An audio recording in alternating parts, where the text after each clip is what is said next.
how to fix this problem on your threads. So guys, if you wanted to fix these problems on your thread application, just follow me in this video step by step till the end. So let's start, guys. First, you don't need to open your threads. Go and open your settings of your phone. So right here you have to go to apps option. Here you will find all the applications that you have on your phone. You will search only for your threads. When you found threads, you have to scroll down until you found storage option.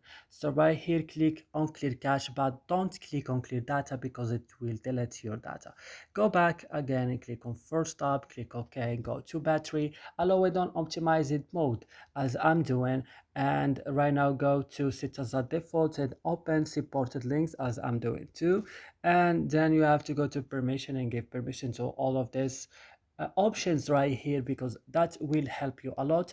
And then go to your Play Store, check that your thread is updated on the last version, and then go and restart your phone, and that's it, guys. So I hope this video is useful for you. Don't forget to like, subscribe in our channel. See you in another video.